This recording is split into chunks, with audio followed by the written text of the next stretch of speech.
Hello everyone! Today we're going to discuss the very important topic, which is palliative care.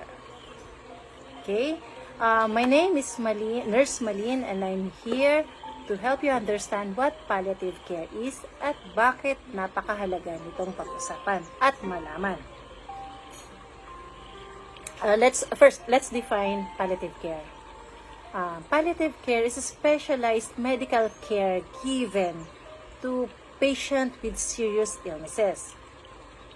May sakit sa puso, may COPD o chronic obstructive pulmonary disease, yung may mga cancer, yung may mga dementia, like Alzheimer's disease, what else? Yung mga na-stroke.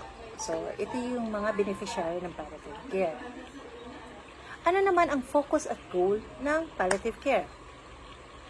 Palliative care focuses on providing relief from the symptoms and distressing symptoms na dala ng sakit. Okay? And the goal is to enhance the quality of life of both the patient and their family. Diba? Maganda? Sino naman ang nagbibigay ng palliative care? Palliative care is provided by a very especially trained team. Binubuo ng doktor, nurses, social workers, spiritual advisors, pharmacists, therapists, and even volunteers at marami pang iba. So, ibinibigay siya together with the patient's other doctors para makapagbigay ng additional or extra layer of support. So, yun. Ano naman ang mga benefits ng palliative care? Meron tayong 4 main benefits ng palliative care. First is to provide relief from the pain and other distressing symptoms na dala ng sakit.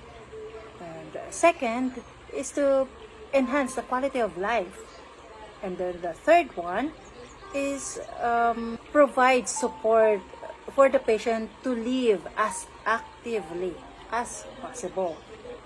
And the fourth is para sa family, to give support system during sa duration ng pagkakasakit ng pasyente hanggang sa mag-expire yung pasyente or yung tinatawag na pagluluksa or bereavement. So, yun. Ano naman ang ginagawa ng palliative care? Paano naman ito nakakatulong? Palliative care addresses not only physical symptom like yung pain, yung physical pain like yung mga ubo, yung pagtatae, yung hirap sa paghinga, yung sugat, pamamaho ng sugat. Those are the physical symptoms na hindi lang yun ang ina-address ng palliative care. It also addresses the emotional issues like yung emotional pain, yung anxiety, yung depression, and marami pang iba. Ina-address din ito ang spiritual issues and social issues ng pasyente. Di ba maganda?